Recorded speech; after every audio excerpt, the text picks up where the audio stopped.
Okay, last time हमने shells start किए थे। Hand written sheet number 26 same shells की प्रॉब्लम को कंटिन्यू करते हैं। शेल्स के अंदर हमने ये देखा कि V का फॉर्मूला शेल के बाहर निकालना हो, सरफेस के ऊपर निकालना हो या इनसाइड निकालना हो, तो फॉर्मूलाज हमने ये किए। इस फॉर्मूले के बेस पे हमने ये देखा, अगर दो कंसेंट्रिक शेल्स हैं और आपको क्वेश्चन सिग्मा के ऊपर आए तो आपको इंडक्शन लेनी है। अगर आपको दो कंसेंट्रिक शेल गिवन है और क्वेश्चन V और E पे आए तो आपको इंडक्शन लेने का कोई फायदा नहीं है। ठीक, नेक्स्ट, अगर आपको क्वेश्चन आए जिसमें अर्थिंग गिवन हो फिर आपको इंडक्शन लेनी है, जिसके अंदर इंडक्शन लेते हुए ध्यान रखना है कि Q है तो ये माइनस Q है, जहां अर्थिंग हुई है वहां पर Q नहीं होगा, वहां Q डैश होगा। अर्थ अपने हिसाब से ही इसके ऊपर कोई चार्ज देगी ताकि नेट पोटेंशियल क्या रहे, जीरो, और further Q dash minus Q dash और Q डैश। तो अर्थिंग के कॉन्सेप्ट के हिसाब से नेट V की वैल्यू यहां पर क्या आएगी, जीरो। तो सारे चार्जेस का नेट V जीरो करेंगे और आपके पास Q डैश की value can be calculated. Clear है यहां तक? ठीक, इसका प्रूफ किया था। ये प्रूफ सिर्फ इतनी सी बात बताता है कि इंडक्शन में चार्जेस इक्वल एंड ऑपोजिट है, तो इस प्रूफ को करने की बिल्कुल भी जरूरत नहीं है। ठीक, उसके बाद फिर कुछ क्वेश्चंस किए थे और एंड में ये बताया था कि अगर आपके पास दो शेल्स हैं, एक के ऊपर चार्ज है Q1, एक के ऊपर चार्ज है Q2, एक का रेडियस है A, एक का रेडियस है B, तो A के ऊपर अगर पोटेंशियल निकालना है तो 1/4 pi epsilon naught Q1 divided by A plus B भी इसके ऊपर पोटेंशियल लगाएगा, और B कितना लगाएगा, क्योंकि ये पॉइंट शेल के अंदर है तो आउटर शेल क्या कहेगा, जितना सरफेस पे पोटेंशियल है उतना अंदर पोटेंशियल है, तो सरफेस का पोटेंशियल कितना है, 1/4 pi epsilon naught Q2 by B, तो ये A का पोटेंशियल आ गया, तो Q1 भी लगाएगा और Q2 भी लगाएगा। और अगर B का पोटेंशियल निकाला जाए तो 1/4 pi epsilon not B point के पोटेंशियल का अंदर के शेल से डिस्टेंस B है और आउटर से भी B है, तो दोनों में डिनोमिनेटर में क्या आएगा, B एंड B ही आएगा। तो A और B का पोटेंशियल आ गया। अगर मैं इन्हें माइनस करूं तो ये वाली टर्म आपस में क्या हो जाएंगी, कैंसिल, तो ये टर्म आ जाएगी कैंसिल करने पे। ये पॉइंट भी क्लियर है यहां तक? और आप एक चीज नोट करो कि जब आप पोटेंशियल डिफरेंस निकालते हो VA माइनस VB, तो पोटेंशियल डिफरेंस की वैल्यू आउटर चार्ज पे बिल्कुल भी डिपेंड नहीं करती, पोटेंशियल डिफरेंस की वैल्यू इनर चार्ज पे डिपेंड करती है। और ये भी शायद डिस्कस किया था हमने, मुझे याद नहीं है, कि यहाँ का जो रेडियस छोटा है, अगर आप इन दोनों VA और VB को कंपेयर करें तो इसको तो छोड़ ही दें, ये तो दोनों में सेम वैल्यू दे रहा है। A छोटा है, रेडियस छोटा है तो VA बड़ा है, B बड़ा है तो VB छोटा है, तो VA is greater than VB। ये पॉइंट क्लियर है? A का पोटेंशियल B के पोटेंशियल से बड़ा है, इसीलिए मैंने क्या निकाला, VA minus VB instead of VB minus VA। तो A का पोटेंशियल बड़ा है B से, क्लियर है यहां तक? तो अब अगर मैं इन्हें माइनस करूं VA माइनस VB, तो मैं ये चेक कर पा रहा हूं कि पोटेंशियल डिफरेंस की वैल्यू अंदर के चार्ज पे डिपेंड कर रही है, बाहर के चार्ज पे बिल्कुल भी डिपेंड नहीं कर रही। याद रहेगा रिजल्ट? तो इस पे मैंने बताया था कि ऐसे क्वेश्चंस आ सकते हैं कि आउटर चार्ज को 5 टाइम्स कर दिया तो बताओ पोटेंशियल डिफरेंस का क्या हुआ। आउटर चार्ज को किया ना, इनर चार्ज को तो टच भी नहीं किया। इनर चार्ज को अगर चेंज नहीं किया तो पोटेंशियल डिफरेंस में कोई चेंज नहीं आएगा। सिमिलरली अगर आउटर चार्ज को अर्थ कर दिया तब भी कोई फर्क नहीं, इनर चार्ज को तो कोई चेंज नहीं किया, तो पोटेंशियल डिफरेंस में कोई भी चेंज नहीं आएगा अनलेस आप अंदर के चार्ज को ना चेंज करो। क्या पॉइंट क्लियर है यहां तक? नेक्स्ट है, सपोज करो ये पोटेंशियल डिफरेंस है A and B, VA minus VB। Next question आएगा कि अंदर का चार्ज शेल का Q1 है, बाहर का चार्ज शेल का कितना है, Q2 है, और आपने इनको एक वायर से कनेक्ट कर दिया। तो ये आप तो सुना होगा कि अगर मान लो दो बॉडीज हैं और एक का टेम्परेचर बढ़ा एक का टेम्परेचर छोड़ा, उनको ज्वाइन कर दें तो हीट फ्लो करती है from higher temperature to a lower temperature body, कब तक, जब तक उनका टेम्परेचर ना सेम हो जाए। ये रूल है। चार्ज, पॉजिटिव चार्ज मूव करता है from higher potential to a lower potential, और कब तक मूव करेगा, जब तक दोनों का पोटेंशियल सेम ना हो जाए। तो ये रूल है इलेक्ट्रोस्टैट्स का कि चार्ज फ्लो करता रहेगा हायर से लोअर पोटेंशियल तक, जब तक दोनों का पोटेंशियल सेम नहीं होगा चार्ज फ्लो ही होता रहेगा। ठीक है यहाँ तक? तो चार्ज हायर से लोअर पोटेंशियल में क्यों फ्लो करता है, उसका रीजन है, चार्ज इसलिए हायर और लोअर में फ्लो करता है क्योंकि अगर आप इमेजिन करें कि there is an electric field, मान लो ये इलेक्ट्रिक फील्ड है, इलेक्ट्रिक फील्ड राइट की तरफ है, तो इमेजिन कर सकते हैं कि अगर ये 10 वोल्ट है, ये 8 वोल्ट है, ये 6 वोल्ट है और ये 4 वोल्ट है एंड सो ऑन। यानी कि if you are moving in the direction of electric field, आप चेक कर सकते हैं कि आपकी V की वैल्यू क्या होती जा रही है, डिक्रीज होती जा रही है। और अगर आप एक पॉजिटिव चार्ज को रिलीज कर दें यहाँ पे, तो positive charge moves in the direction of electric field और negative charge moves in the direction opposite to the electric field. यही इनकी नेचुरल टेंडेंसी है। पॉजिटिव चार्ज जब इलेक्ट्रिक फील्ड के साथ जाएगा, it is moving from higher to lower potential, और negative charge को रिलीज करेंगे, it is moving from lower to higher potential. ठीक, तो रूल याद रहेगा, पॉजिटिव चार्ज मूव करता है हायर से लोअर पोटेंशियल और negative charge by nature move करता है from lower to higher potential. क्या ये पॉइंट क्लियर है यहां तक? ठीक, तो अब ये देखो कि इस केस में अभी अभी हमने डिस्कस किया ए और बी में से किसका पोटेंशियल बड़ा, किसका पोटेंशियल छोटा। अभी अभी डिस्कस किया कि VA माइनस VB की ये वैल्यू, मान लो एक मिनट के लिए Q1 पॉजिटिव है, बाहर के चार्ज की डिस्कशन नहीं करेंगे क्योंकि बाहर के चार्ज पे पोटेंशियल डिफरेंस डिपेंड करता ही नहीं, जो मर्जी चार्ज हो। अंदर का चार्ज अगर पॉजिटिव है तो ये टर्म पॉजिटिव आएगी, ये पूरी की पूरी टर्म वैसी पॉजिटिव है बिकॉज रेडियस A छोटा है तो ये टर्म बड़ी आएगी, B बड़ा है तो ये टर्म छोटी आएगी। तो ओवरऑल जो डिफरेंस आएगा वो पॉजिटिव आएगा। तो अगर Q1 पॉजिटिव है तो VA माइनस VB पॉजिटिव आएगा। पॉजिटिव क्वांटिटी का मतलब क्या हुआ कि VA is greater than VB। ठीक है यहाँ तक? तो यानी कि ये पता लग गया कि अगर चार्ज पॉजिटिव है तो अगर ये शेल है और शेल में अगर ये चार्ज पॉजिटिव है, Q1 is a positive charge, तो और अगर मैं ये पॉजिटिव चार्ज है तो A का पोटेंशियल B के पोटेंशियल से क्या आएगा, बढ़ाएगा। तो आप खुद सोचो, अभी अभी आपने क्या डिस्कस किया कि जब आप इनको कनेक्ट करोगे कंडक्टिंग वायर के साथ तो चार्ज, पॉजिटिव चार्ज कहाँ से कहाँ मूव करता है, from higher potential to a lower potential. आप चेक करो, ये हायर पोटेंशियल पे था, ये लोअर पोटेंशियल पे है, तो पॉजिटिव चार्ज मूव करेगा from higher potential to lower potential. तो बाहर का चार्ज अंदर नहीं आएगा, उल्टा अंदर का चार्ज बाहर जाएगा। कोई डाउट इसमें? तो अंदर का चार्ज बाहर आना स्टार्ट हो जाएगा। और कब तक आता जाएगा, जब तक दोनों शेल्स का पोटेंशियल एग्जैक्टली सेम नहीं हो जाता। ठीक, और ये सेम कब होगा, ये सुन लो, ये सेम तब होगा जब पूरे का पूरा अंदर का चार्ज बाहर शिफ्ट हो जाएगा, पोटेंशियल सेम हो जाएगा। ऐसा क्यों? देखो, इसलिए ये मान लो फाइनल सिचुएशन है इसकी। फाइनल सिचुएशन में आप देख पा रहे हो कि सारा का सारा चार्ज मैंने बाहर शिफ्ट कर दिया। मैं प्रूव करता हूं मैथमेटिकली ऐसा, तब अगर ऐसा हो जाता है तो A का और B का पोटेंशियल अब सेम माना जाएगा। देखो कैसे, A का पोटेंशियल अब क्या होगा, A पे अपना चार्ज तो है नहीं, तो कौन लगाएगा इस पे पोटेंशियल, बाहर का चार्ज। और बाहर का चार्ज अपने किसी भी पॉइंट के अंदर पोटेंशियल कितना लगाता है, जितना उसकी सरफेस पे होता है।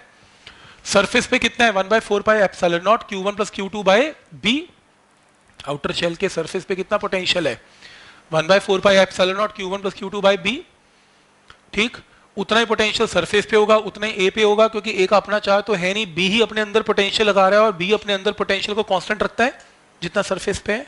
और B अपने सरफेस पे कितना पोटेंशियल लगाएगा, 1/4 pi epsilon naught Q1 plus Q2 by B, वो तो उतना ही लगा रहा है। यानी कि आप चेक करो कि अगर सारा का सारा चार्ज जब बाहर चला गया तो A पॉइंट पे एंड B पॉइंट पे पोटेंशियल की वैल्यू एग्जैक्टली क्या हो गई, सेम। कोई डाउट इसमें? पॉइंट समझ में आ रहा है यहां तक? तो अगर सारा का सारा चार्ज अंदर से उठ के बाहर चला गया तो पोटेंशियल VA और VB की वैल्यू एग्जैक्टली क्या हो गई, सेम। इसका मतलब कि चार्ज जब पूरे का पूरा बाहर चला जाएगा, पोटेंशियल दोनों का सेम हो गया, अब चार्ज बचा नहीं, कोई भी फ्लो नहीं कर पाएगा, पोटेंशियल भी सेम हो चुके हैं, अंदर और बाहर का पोटेंशियल डिफरेंस जीरो हो चुका है। इसका मतलब नेट रिजल्ट क्या सीखा हमने कि अगर दो शेल्स हैं, दो शेल्स को अगर आप एक वायर से कनेक्ट करेंगे तो अंदर का सारा चार्ज कहाँ शिफ्ट हो जाएगा, बाहर शिफ्ट हो जाएगा। ये बस इतनी सी बात याद रखनी है।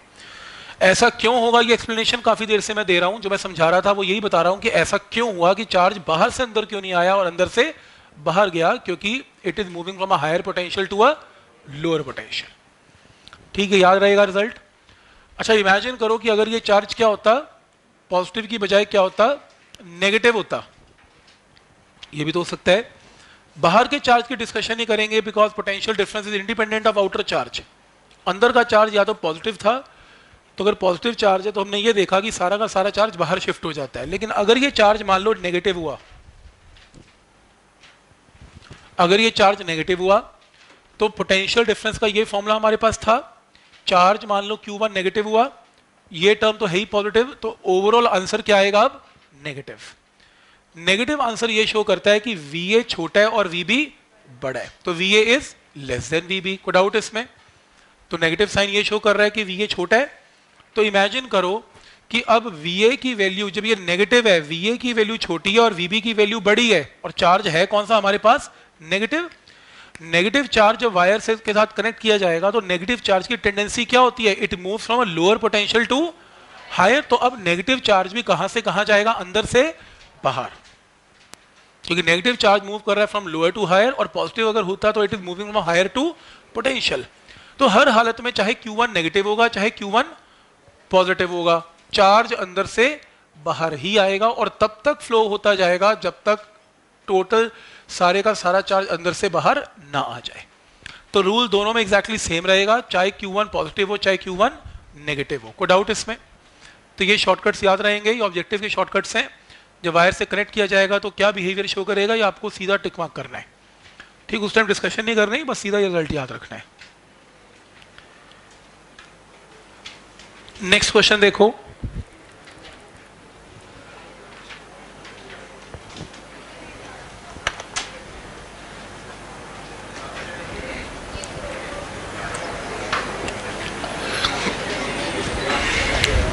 देखो नेक्स्ट क्वेश्चन है कि आपके पास एक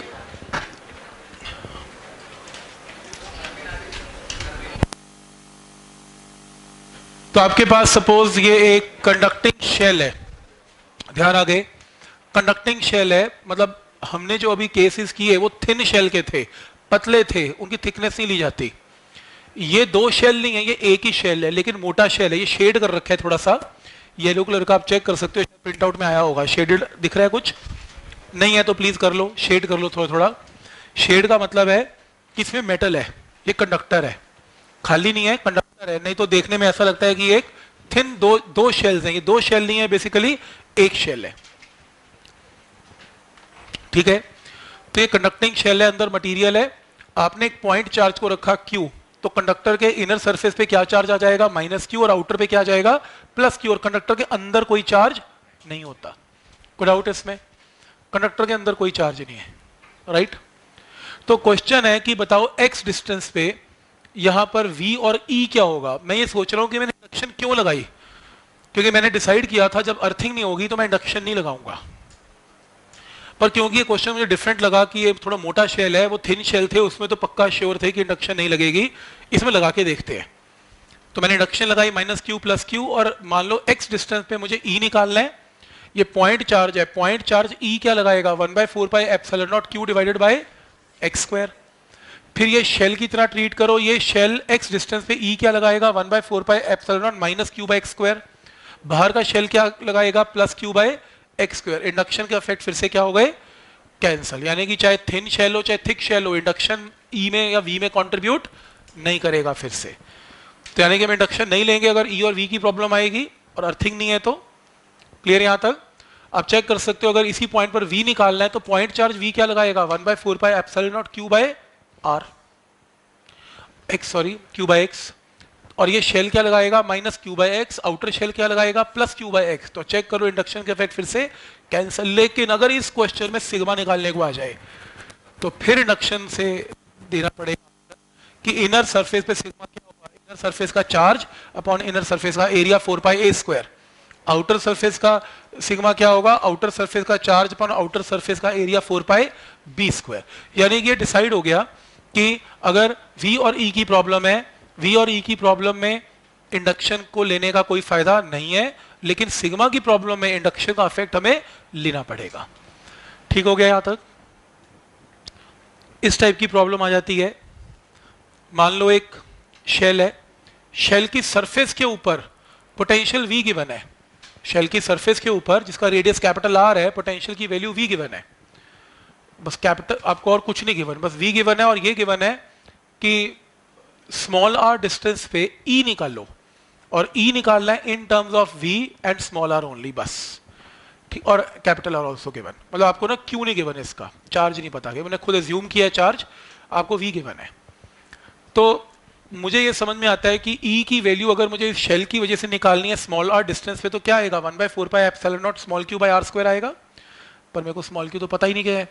तो स्मॉल q के लिए मुझे v का फॉर्मूला पता है, सरफेस के ऊपर पोटेंशियल v गिवन है और मान लेते हैं कि चार्ज शेल के ऊपर q है, तो v का फॉर्मूला क्या होगा 1/4 pi epsilon naught q by r, cross multiply करके क्या आ जाएगा q, इस q को यहां पुट करेंगे, यहां 4 पाई एप्सिलॉन नॉट कर लो, करेक्शन 4 पाई एप्सिलॉन नॉट,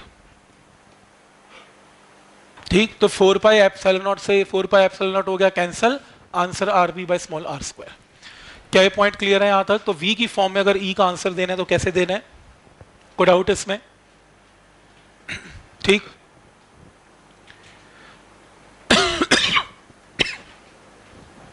ये क्वेश्चन कितनी बार नीट में, कितनी बार मेंस में आया हुआ है मेरे को खुद नहीं पता, बहुत बार रिपीट अलग अलग तरीके से आया है। क्वेश्चन पढ़ना प्लीज, हो सके तो मैं ट्राई भी करना प्लीज, स्टैंडर्ड क्वेश्चन है ये, और ये एनसीईआरटी की बुक का क्वेश्चन है जो पता नहीं कितनी बार उन्होंने डाल रखा है।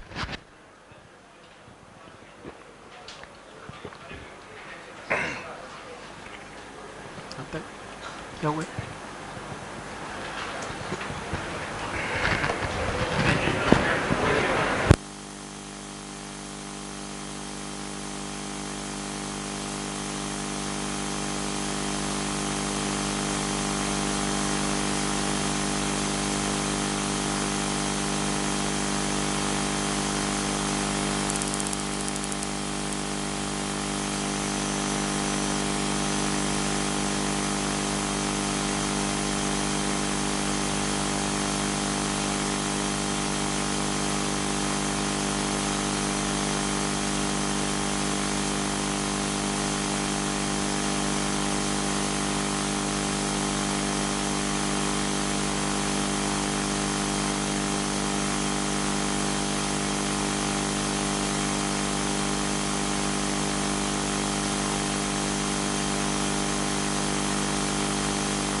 कल टेस्ट है पोटेंशियल का और पोटेंशियल एनर्जी का, और आज का लेक्चर जो हम कर रहे हैं, जो आज हम करेंगे रादर शेल्स का भी वो लगा के चलो, शेल्स जो हमने किए वो कल के टेस्ट में नहीं आएंगे, और शेल्स के बाद आज हम सेल्फ एनर्जी का एक टॉपिक कर रहे हैं पोटेंशियल एनर्जी का, वो भी नहीं आएगा।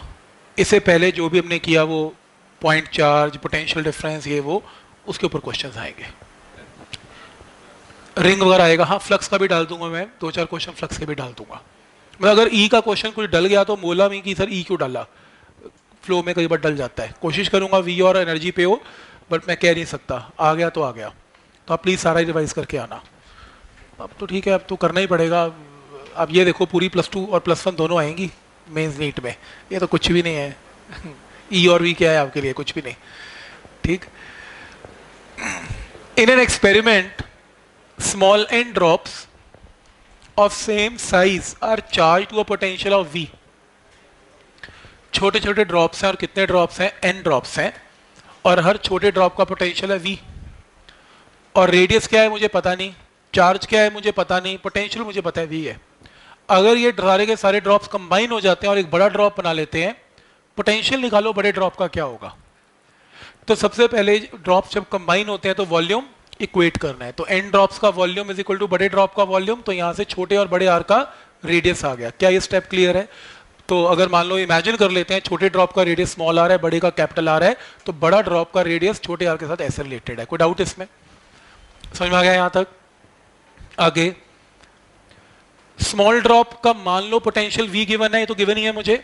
एक छोटा ड्रॉप अगर मैं यहाँ ड्रॉ करूं तो जिसका रेडियस मैंने एज्यूम किया छोटा r, और इमेजिन कर लेते हैं इसके ऊपर छोटा चार्ज स्मॉल q है, पोटेंशियल सरफेस पे ऑब्वियसली बात कर रहे हैं, तो सरफेस का पोटेंशियल का फॉर्मूला क्या होता है स्फीयर का, 1/4 pi epsilon naught q by छोटा r।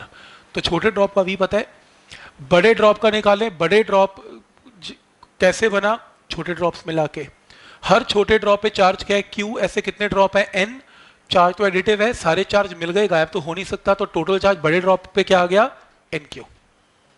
तो बड़े ड्रॉप का चार्ज एन क्यू आ गया, एन टाइम्स हो गया चार्ज बड़े ड्रॉप का, गायब तो हुआ नहीं, इकट्ठा हो गया।